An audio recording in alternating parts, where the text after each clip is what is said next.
know of someone who qualifies to be called a member of the Grey Hair Republic. Once again, my name is Pius Nsabe, and I welcome you to this edition of the program. Without taking too much of your time, let me tell you that I have with me in the studio today a retired professor, a former dean, Faculty of Science, University of Ibadan. He retired from the Department of Zoology from the same university. I am talking about Professor Titi Hassan, retired.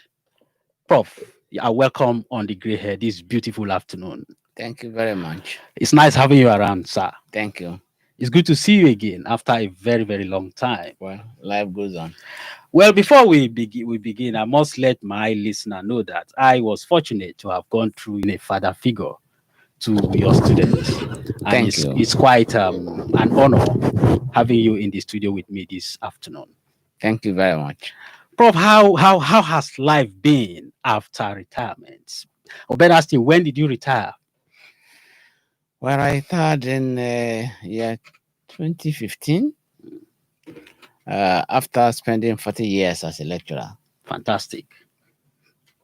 So, how has life been? 2015 till now, that's about 5 years. How have you been spending your retirement years? Well, thank God for life. Mm. Life has been good. I've been spending most of my time either doing community service or looking at herbal issues of life. There are a lot of things to look at herbal products. At the herbal level. Yes, and they kind of give you some degree of comfort to know that nature has provided so much for us, which we have taken for granted. Wow. Okay. We'll get into that as we continue with the program this morning. But first, normally we want to know you beyond just a former lecturer, a former dean, and a former academic. You're still an academic anyway. We want to know you from your background, your birth, your place of birth, your year of birth, your education, and your origin. These are the things that my listener wants to know about Well, you. that is interesting. Well, I was born in 1948 in Ijebu Mushin and transported to Elisha at the age of 2. So I had my primary school education at Elisha CC Primary School. Okay, sure. And then I went to CC Secondary School at Tefanlaye. And from there to Muslim College for my A levels. And then to the University of Ibadan for my BSc and PhD degrees. Wow. And from there, spent a year in the Polytechnic and came back to the universities 1975 as a lecturer. I was there till 2015 when I retired. Hmm. It's as simple as that. Would you like to share with us your experience in the academic world? What was the experience like for you?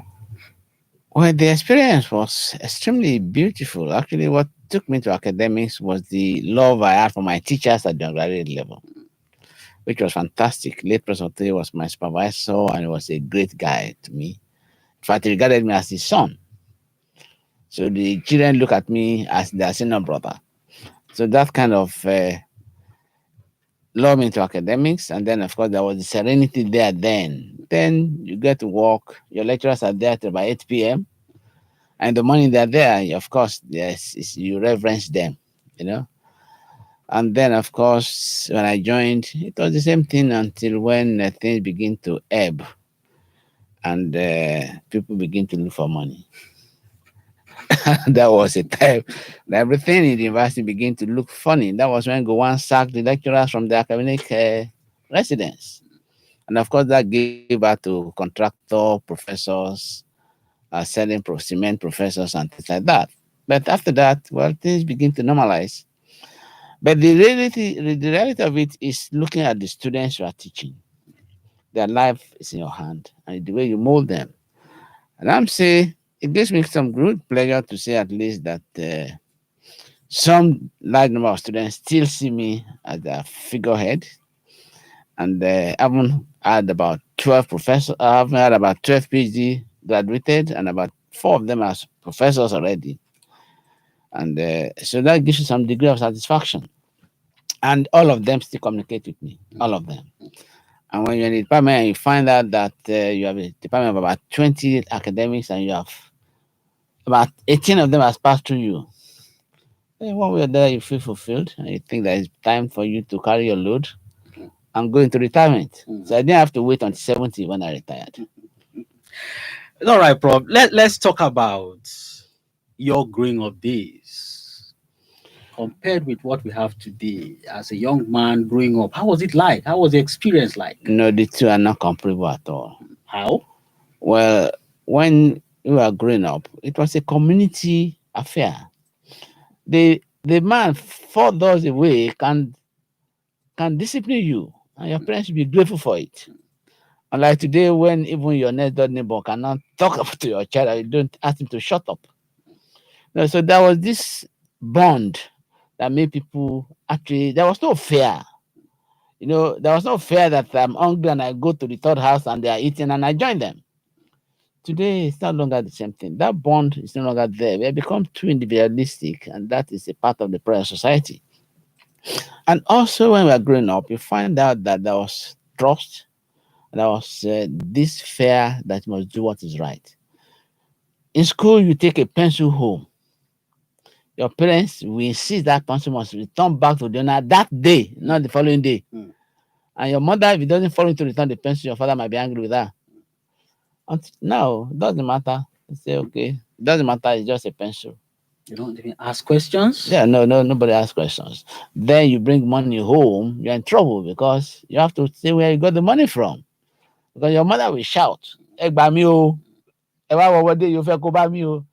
But today the mother will say, "Ọmọ mi kó wálé, mo ti ṣoríire."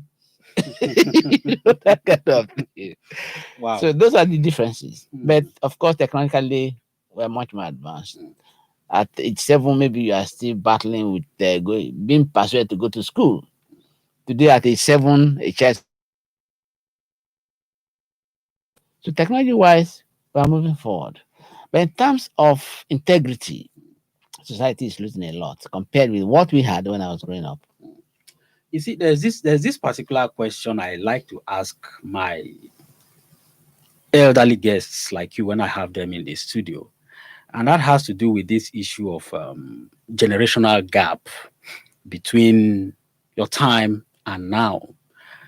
We always, from the responses, the feedback we get, it appears that life was a bit more, in quotes, better off then in terms of values now and all those kind of things that shape a good society. But the question I had always asked, where did we get it wrong? At what point? Because the thing would have been this the generational transfer of those values from your time to this time. So if these things are not like that, whose fault is it? And where did we get it? Where did we get it wrong? Well, that is what happens in a normal society. We transform from a normal society to a no value society. When I was growing up, you are at peace with yourself, you are at peace with your neighbor. Everybody knows what to do and they do it. Today, things are no longer like that. Like, for instance, in the community, everybody knows they have to sweep their compound. And there's a place where they park these things and they know whose turn is it to take care of that place. There's a roster kind of thing, which is not written down, but everybody knows it's my turn. But today, everything is becoming individualistic. You find then money. I guess the society actually boomeranged with Udoji Award. Hmm. I remember that when I became a lecturer, my salary was less than 200 naira a month. As a PhD holder, I was earning about 132 naira a month, and it was sufficient for me.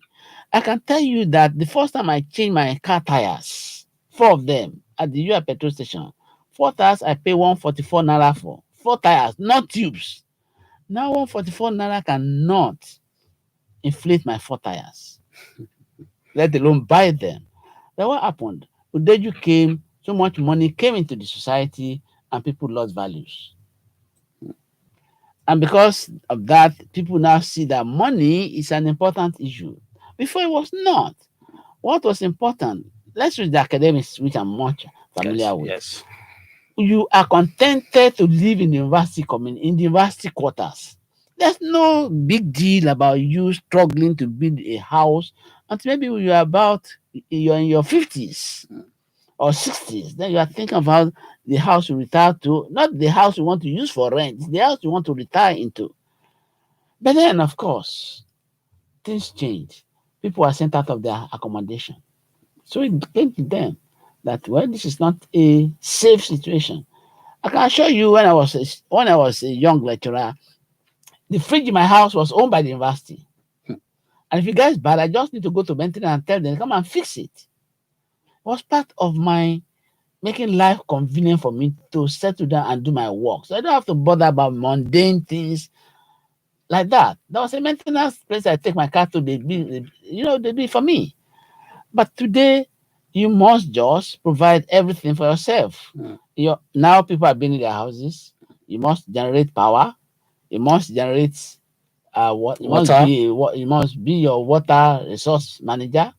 You must be your security manager. You must do everything for yourself. But then there was protection. There was protection. There are too many things you don't bother about. Mm. But today, you not only bother about it, you have headache about them. And that's because money has become so much. There's now too much money in the system, even though poverty parades the system, that everybody looks for money. And that's why you now find in those days, there's nothing called embezzlement. You don't hear about it. Mm. But today, snakes go into an office and steal billions of naira. Maybe what the monkey will go to Azu Rock and also steal some money. Mm. But, people are contented with their lifestyle. But today, it's not the same thing anymore. Are all these things as a result of westernization? Would you attribute this kind of things to westernization, No, like most of us do at times? I don't think I agree with you. I think it's just due to loss of values. Integrity has gone to the wind. Uh, it's no longer important for you to be respected. Hmm. Look, today, when we are growing up, if you are somebody who is wealthy in your family, it does not have the final say. Age has the final say. But today, if you have 5 children and the last one that is wealthy and you want to do something, Because the wọ́n á short. ní kò tí ì dé ẹjá dúró dé because I dey take decision sí kó lóun ò gbà. It wasn't like that then. Hmm. There was respect for age, there was respect for procedure, there was respect for integrity. But now, do you even ask the boy who has money how he got his money? Hmm. You don't. Hmm. A boy comes home from nowhere, a school start boy goes out, in 5 years' time, he comes buy a car for his mother. All the mother say, wá bá mi yọ̀ o, mo ti ṣoríire. In the old days, the mother will reject that car and say, tell me how you got that car. Hmm. So you see, these are issues that it is not a westernized thing. It's a matter that money has become the real issue in our society. And if you don't have it, you don't matter. Your opinions is secondary or tertiary. Wow. So are we ever going to have a time in our society when we begin to pick these values that you are talking about? Do you foresee that kind of time in our society from the way things are going? It will require providence of God. And I'll tell you my reason why. Today you find people are not talking about how to reform society. They are talking about how I can make my own money. Hmm. And you now see people. Now, let me ask you a question. Why do you need an individual, an Oba, having 3 Rolls Royce? Doesn't make sense. Hmm. It's not going to ride through at the time. Or how do you now find somebody lives in Abuja, he has a house in Abuja, he has a house in Lagos, he has a house in Port Harcourt, he has a house in Ibadan. Headaches. Whereas if he has a house where he's living, maybe one in his village, any other place he goes, and hotel is suitable for him. That used to be old mentality. But today, no, it doesn't matter. How can I go and stay with some people? I want to jail you know. Mm. That you only jail. Mm. Say me to you, I want to jail. And until we get back to think that my privileges stops where your own start from, that's when we can begin to expect changes from society. But no, society today is not going to where my privileges stop. It is going to how I can override your own privileges. If I think of you as a nobody, and therefore can tell you, oh, Pius, jókòó síbẹ̀, má tẹ̀ dá sọ́rọ̀ yà tọ̀, ó kọjá agbára ẹ̀. This is where society today is heading to. Hmm. Unfortunately, now government is also in putting another input into it. They are intimidating opposite voices, and that is going to be dictatorial, Hmm. and that does not protect. It does not project well for society. Society. Where there's no secondary opinion, society does not thrive. Hmm.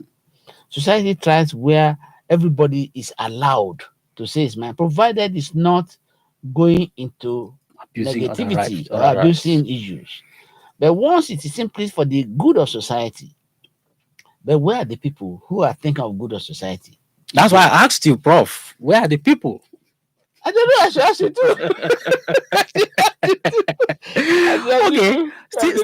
Still talking about values. There's one area they say that every society actually begins from the family, Yes. and the family begins from marriage. Yes. And that's one institution have been abused in our contemporary society.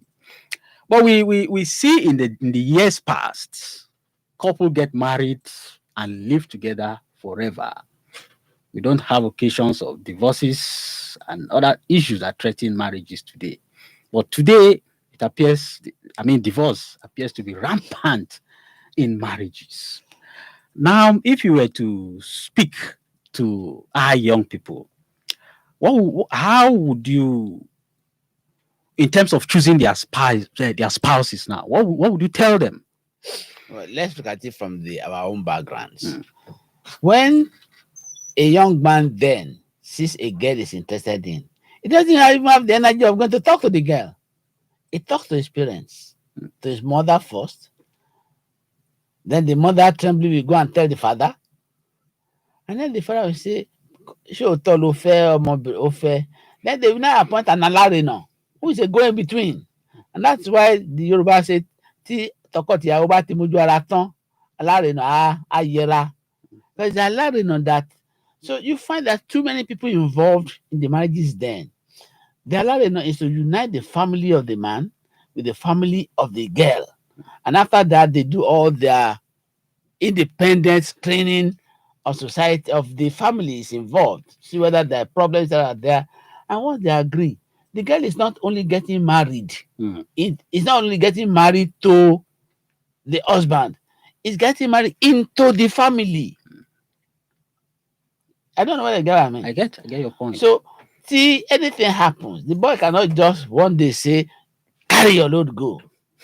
No, it can't happen. Because he married more than one person when he Yeah, chose that yeah, spouse. it shows that but you have encompassed yourself with a large multitude, and every multitude has it is saying it.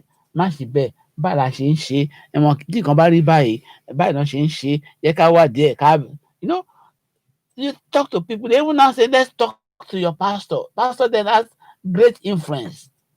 Well, I'm not saying pastors today don't have great influence, but the influences can be discussed under different issues. Now, if that issue and you get attracted, that very day you go home and become copulating partners. So you're married and you just go home and tell your parents, I've seen the girl I want to marry. I have seen. That's the Yes, underlying that's word language. there. I've seen the guy I want to marry. I already say, rárá o ni. Kí ló jẹ́ bẹ́ẹ̀? Èmi ti fẹ́ lẹ́yìn náà now. Kí ló fẹ́? Ṣé bẹ́ẹ̀ nǹkan lẹ máa náwó ẹ̀? You understand? But more so today, you find that girls you marry in those ladies you marry in those days, they're also very respectable people. They are children who have been brought up to dignify themselves. The girl probably won't even visit you alone. When that girl comes to visit, she's going to visit your mother. She makes friends first with your mother before, you know, and get her consent. But today, It's the other way you, around. if your mother-in-law comes to your house, you ask, Mama, I can't boy, you you understand what I'm talking about? So how do you not have a quarrel with your husband? And now go and meet that woman today to make Mama law. Or again, some mother-in-laws today, maybe because the system come and say, ọmọ yìí ẹran mẹ́ta ló kú sódà wo fún mi. Gbogbo owó ọmọ mi ló ti fi jẹ ẹran tán. So you find it's the bottom line society that is we no longer do things. You see, people who forget their culture always get ruined. And that is probably the problem Nigeria has. The Igbo man came, gave us English, and we accepted it. Go to India, they didn't accept English language. Go to Sri Lanka, they didn't accept English language. They didn't even agree to change their name. Go to Southern Northern Rhodesia, they refused the language, but we accepted the language. So it has come out dissipated. And even made it a priority. Yes, that's dissipated our own culture. So we are now Oyibo in Yoruba society, Oyibo in Igbo society, you know, and these are issues. Maybe the Igbos try to keep their culture. They are better than we are. They're better than Yorubas. Go to an average home and speak to a 4-year-old, a 6-year-old in Yoruba, Kogbo Yoruba, but it will answer you in English. But that doesn't happen with the Igbos. No matter where the Igbos are, whether in Iceland or in Newfoundland, they will teach their children that language. They will say, at least if they don't teach that child anything, they will teach that child Egole. Because it has to do with money now. Okay.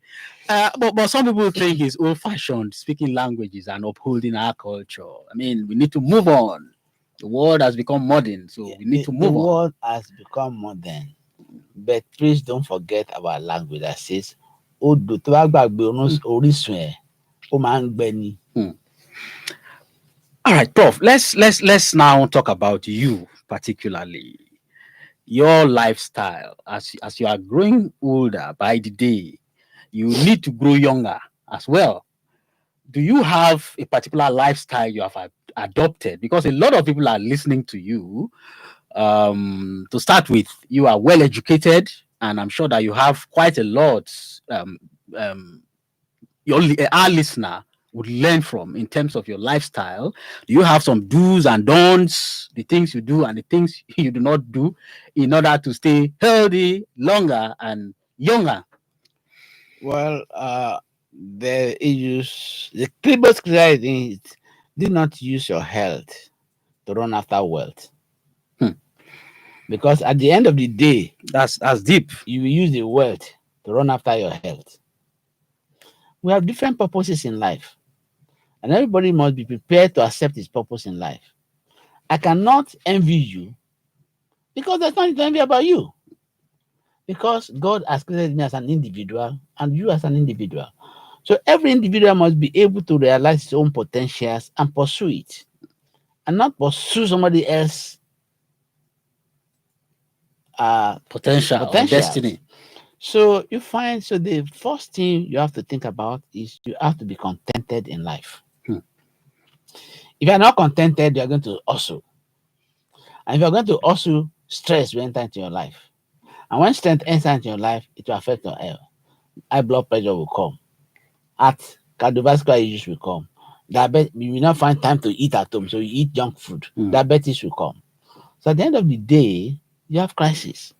But if you just try to live a simple life as God has ordained for you, and you try, if you look at in those days when people go to work, they either take their lunch from home, cook lunch from home to work, or they wait until they come back home to have lunch.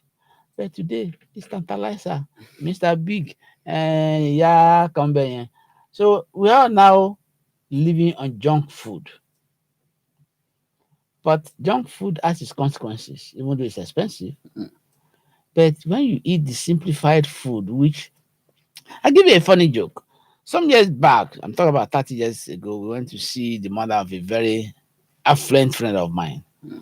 And we sat on this bench, this long bench they make in homes. And the mother gave us, Jabu soup, which is a goosey and a bar. Yes. And the two of us sat opposite each other on this bench and we were eating. You know what he said? He said, if one of his friends should just come in now to see him, I will take a picture and send to the press. But that's where he grew up Hmm. from. Hmm. It's not only going ready to eat on a formalized table, Way. because then that is where life is. That is where the authentic food is. Not the one that they put so much Maggi, they put like in my house, if you put Maggi in my food, I won't eat. Hmm. When there's a rule there. Hmm. No, that's what I'm saying. What things we learn as youths, we should still be able to carry them forward. But you find people are willing to think about what people will think about me. It's what you think about yourself. Yourself. It doesn't bother me what you think about me. You can think I'm a fool. That's your own headache, not my own headache. So you also believe in yourself. Apart from living a simple life, you believe in yourself. If you fall down, you get up And move on. and move on. Like a friend of mine said, when you fall down, if you are 5 feet 8 inches tall and you fall down, you're already 5 8 inches ahead of your jump.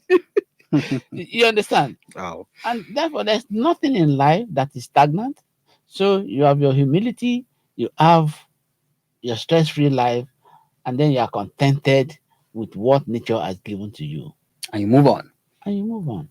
If you are not contented, you begin to hassle. Hmm. So many things can happen. And that brings me to the issue of going back to nature that you started with. You said you've spent part of your retirement age going back to nature.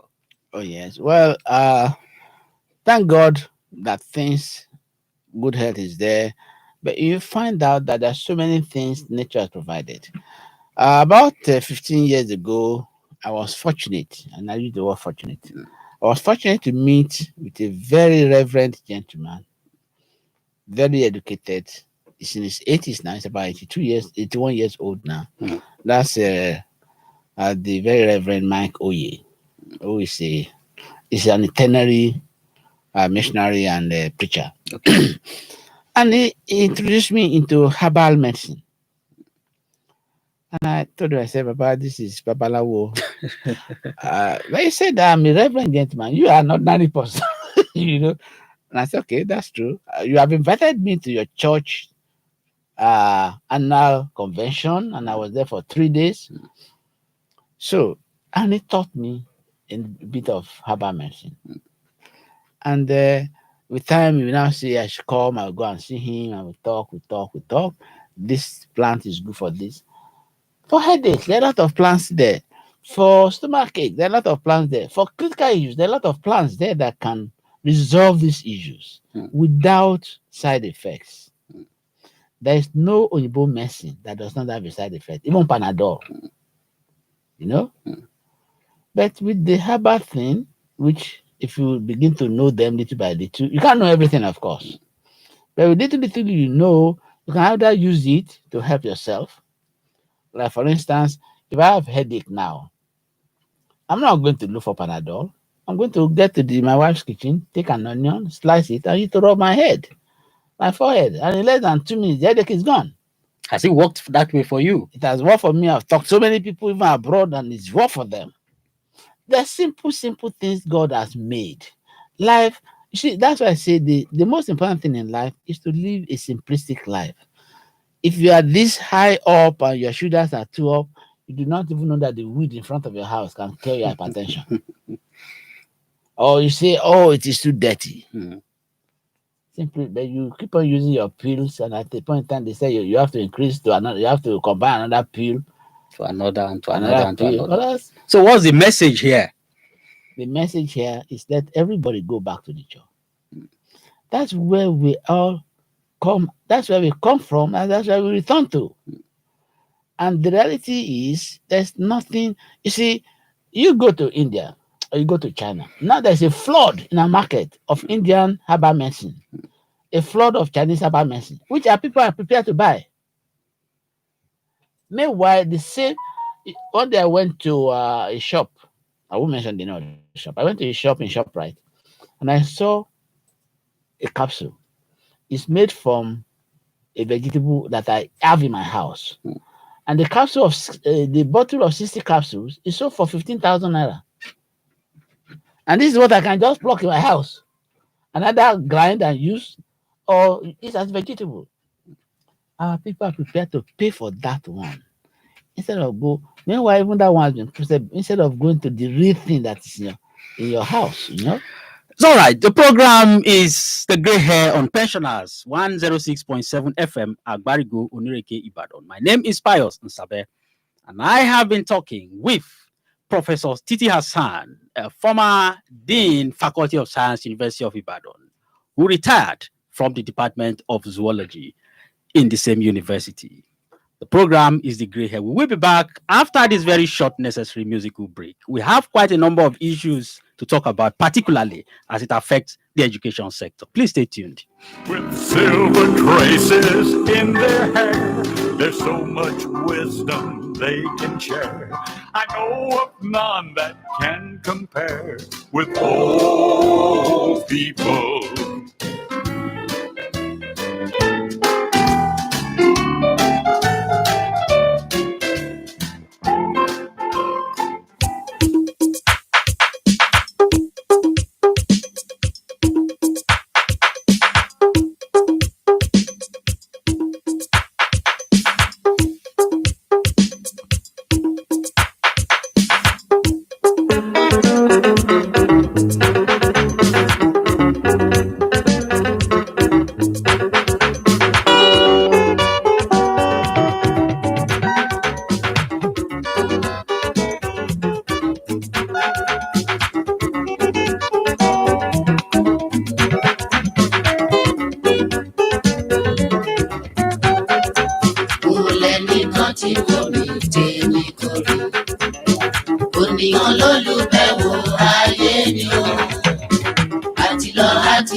You're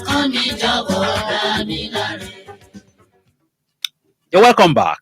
It's still the gray hair on Pensioners 106.7 FM Agbarigo, Unireke, Ibadan. I have been talking with Professor Titi Hassan, a former Dean Faculty of Science, University of Ibadan, who retired from the Department of Zoology, same university, in 2015. My name is Pius Nsabe. At the background, I asked him a question. If he still had interest in lecturing, if such opportunities come, I'd like him to share what he said to me with you. Prof. Well, I said no. I don't mind giving just periodic lecture, but not that I have to take a course and do this. If I've lectured for 40 years, I should be satisfied with my life. I should just relax. I've trained people. Hmm. Like I said, I've trained about 15 PhD people. What about the money? You see, that's where we all get it wrong. The idea is while you are working, you should have made provisions. You should have tried to make provisions for retirement. If you don't, then you're at fault. That's why people run helter skelter in their retirement. Your retirement is simply just to relax and enjoy yourself. The money you have, you don't need as much. If you have not overused your third leg, Mm. you should not be having children to train by now in your 70s. And then, therefore, your expenditure is less. So you just need to take care of yourself. Incidentally, Prof, you are sitting in a radio station owned by pensioners. Yes. And we see, don't let me bring in my own sentiments now. I'm going to ask you a direct question. Are you satisfied with the way pensioners are treated in the country? I am not satisfied with the way pensions. The Because older you talk about your retirement time being a time of relaxation. Yes. And then when you have to retire for 10 years, 7 years, you don't get to have your entitlements. How do you relax? There are many ways to look at it. Okay. You see, I will let me say I'm very fortunate as a person. In our family, when you get your first pay, you take it home to your father and we give it to people. So you have to. But he was kind enough to give me money to live on for the next month. But he told me something. He said, young man, if you earn £1, it was pound then. He said, if you earn £1 and you can't save a shilling, if you earn £10, you will not save a shilling. It's a very deep thing. And I thought about it. And when I got my PhD, I had a job, bought the car, was enjoying myself. I got to Doji. And I was spending the money. Then he came. He said, I'm told you have paid some money.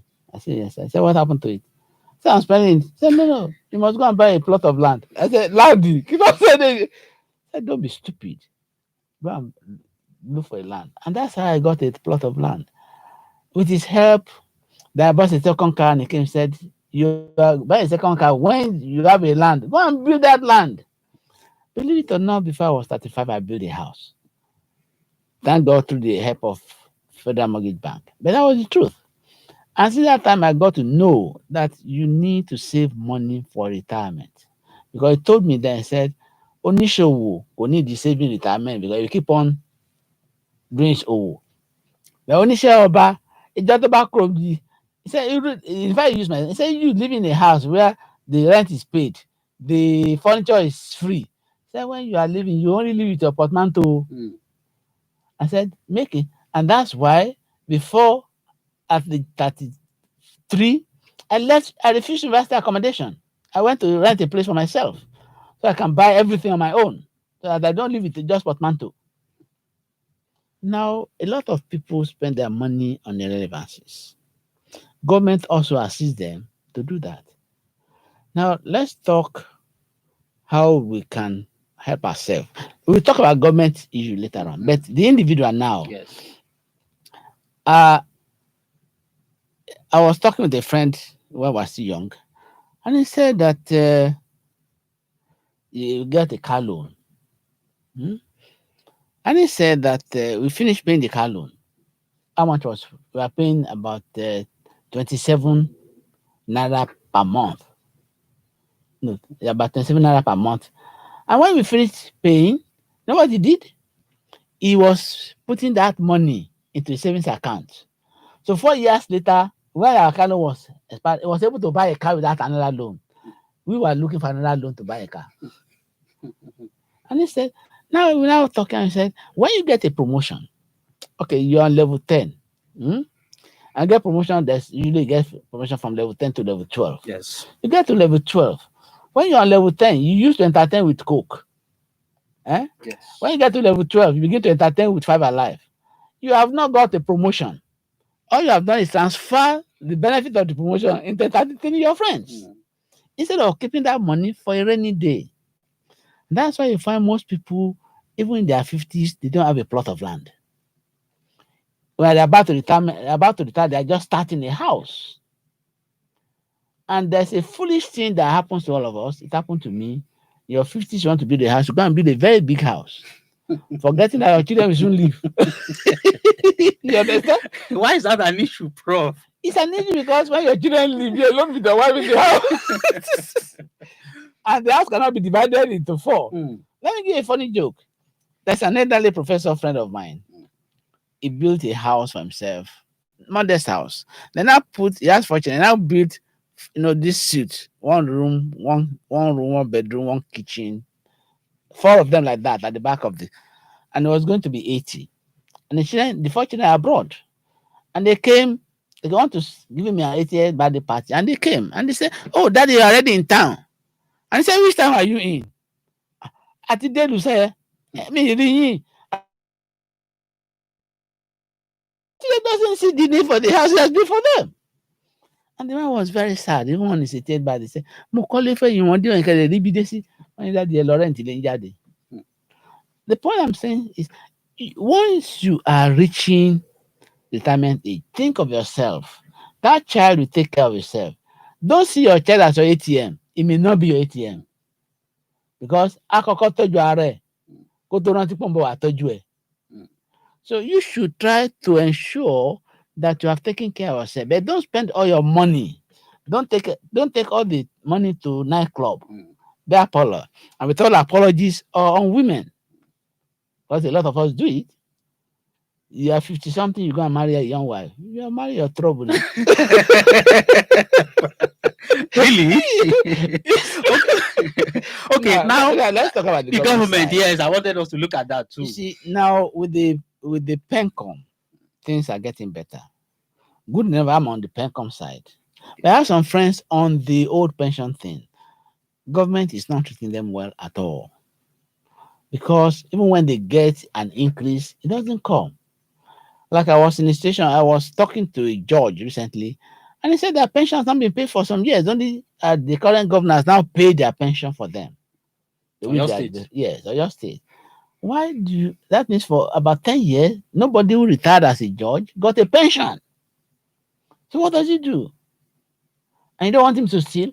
That is part of the reason why also people in office steal money. Because they think Tarufe told you me.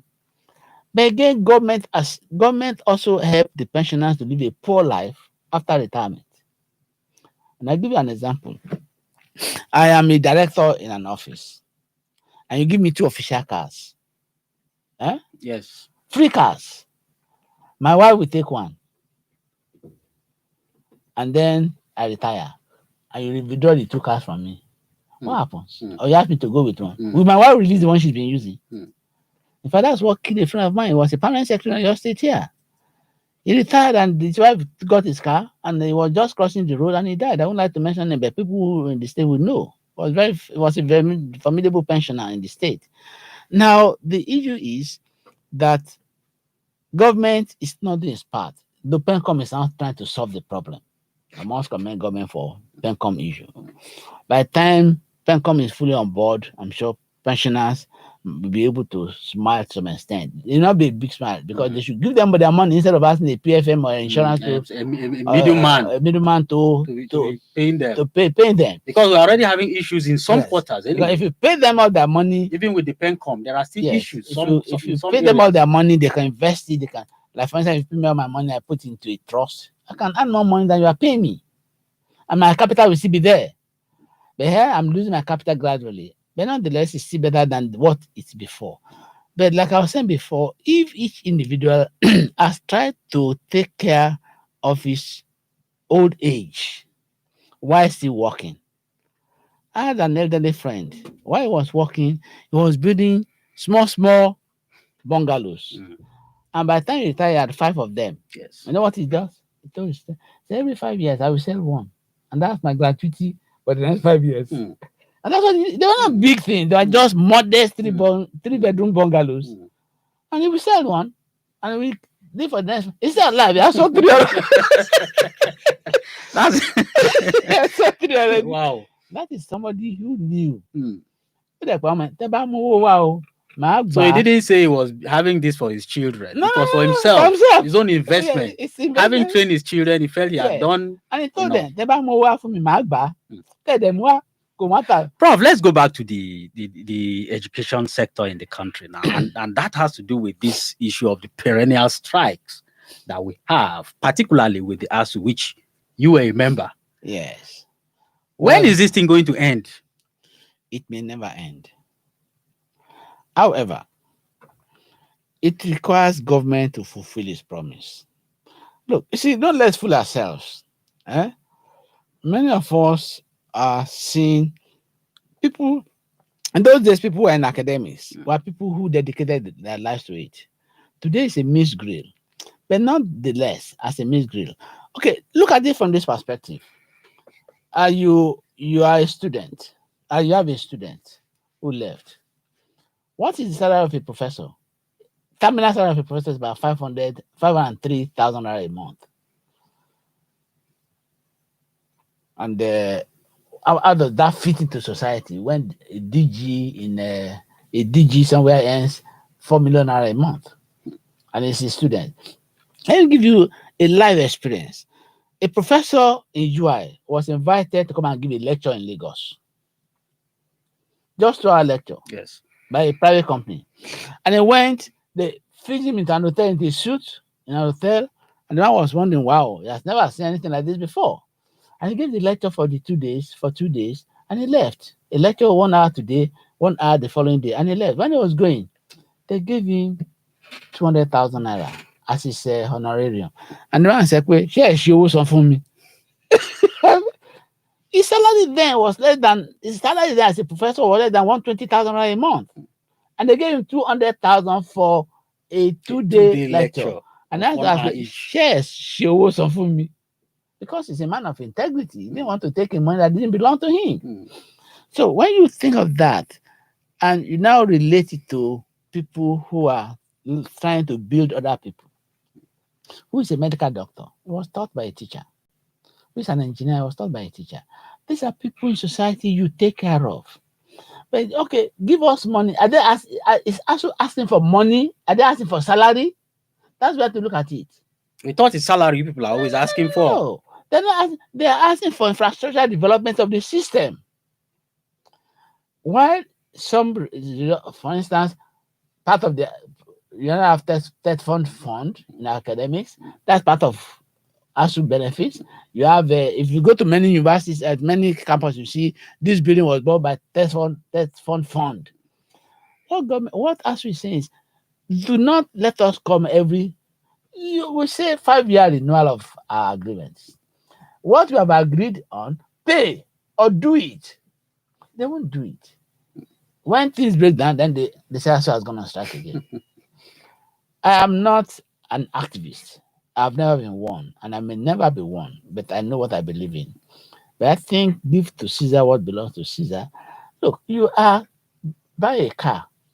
You are spending billions of naira to buy a car for us of our several people who are going to be there for 4 years. A professor is entitled to be a permanent secretary. He doesn't have an official car. There's no professor except you are a head of department, which is for 4 years. They have an official car. After 4 years, your official car is no longer there. So what's the way forward? The way forward is let government take hand away from the university. Does that include the issue of IPPIS? Everything. I tell you the way forward. In many places, what happened is this. You find that there was a time, there was a big issue as we made a big proposal to government. The government was just leaving Lagos. They said building 1004, make a trust fund all large government properties in Lagos, in Abuja, give it to that trust fund, and that trust fund can fund the universities directly. The universities generate some money. How does the private universities survive? When I was a student, we were paying school fees, but more than half of the people never pay school fees. I never paid 10 couple school fees for my BSc, for my PhD, because that was a scholarship. Even by A levels, I didn't pay money because there was always a government scholarship or that scholarship of this scholarship. And those who did have scholarship, they are what we call they have a way of taking a loan from government. Of course, government didn't have the infrastructure of taking the loan back. That's why they take the money back. So if government should let the universities charge their fees and let government pump in money to service the students, how do you, for instance, say that somebody in the university hostel should pay 500 naira per month, 6,000 per annum? Doesn't make sense. His electric bill is more than that. ringing, Prof, boiling. we can spend the entire year talking about this issue of ASU government without even, seeing an end to it. But how does it make you feel as we wind down on the program now that University of Ibadan is now listed among the first 500 universities in the world from the latest reports that we have? Well, we thank God for that. University of Ibadan used to be in the first 100 before. So that's where we should be going for. And it got to a point that we're not even anywhere close to the first 1,000. Yes. So let's thank God for those who are there. Let's thank God for the current Vice Chancellor, Professor Ido Olayinka, who is a good, very great friend of mine and my Aburo. Let's hope and pray also that the university will appoint a Vice Chancellor that can push the system forward. But if there's much more money in the system will function better. Okay. Now, Prof, as we wind down, once again, ASU is saying that the federal government should not yet reopen schools because no provisions have been made for the COVID-19 guidelines. What is your take on this? Given how long schools have been closed in the country. I came to your building this morning wearing a nose mask. It's part of COVID-19 procedures. You see, when you go and put 1,400 students in a particular hostel, and there's nothing, you see, just one person needs to have it, and it spreads like wildfire. The reality is that government ensure that there's infrastructure to ensure that COVID-19 is taken care of, that the pandemic is curtailed. If it's not curtailed, there's still, even the statistics we are getting, is it real? Any hope for a better Nigeria? We're in God's hand. I'd like to say a very big thank you to Professor Titi Hassan, who has been my guest this morning, a very fantastic one at that. And like I told you at the beginning of the program, I had gone through his tutelage. Professor Hassan is a very good man. It's nice having you on the program, sir. Thank you very much, Pius. Thank you, the producer of this program, Tunde Tiamiu. I worked with Agnes Obatoye, who, by the way, has been quite industrious at the other side of the divide. Let's do this again next Friday. My name is Pius Nsabe. Do have yourself a lovely day. And don't forget to always spare your thoughts for the elderly in the society. They remain and will continue to be our treasure. Have a nice day.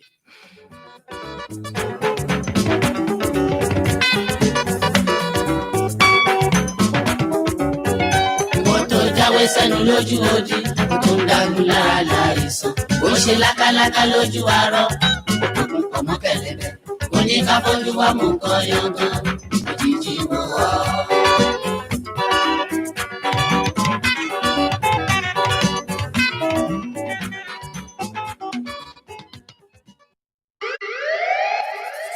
Starting off your day on the smooth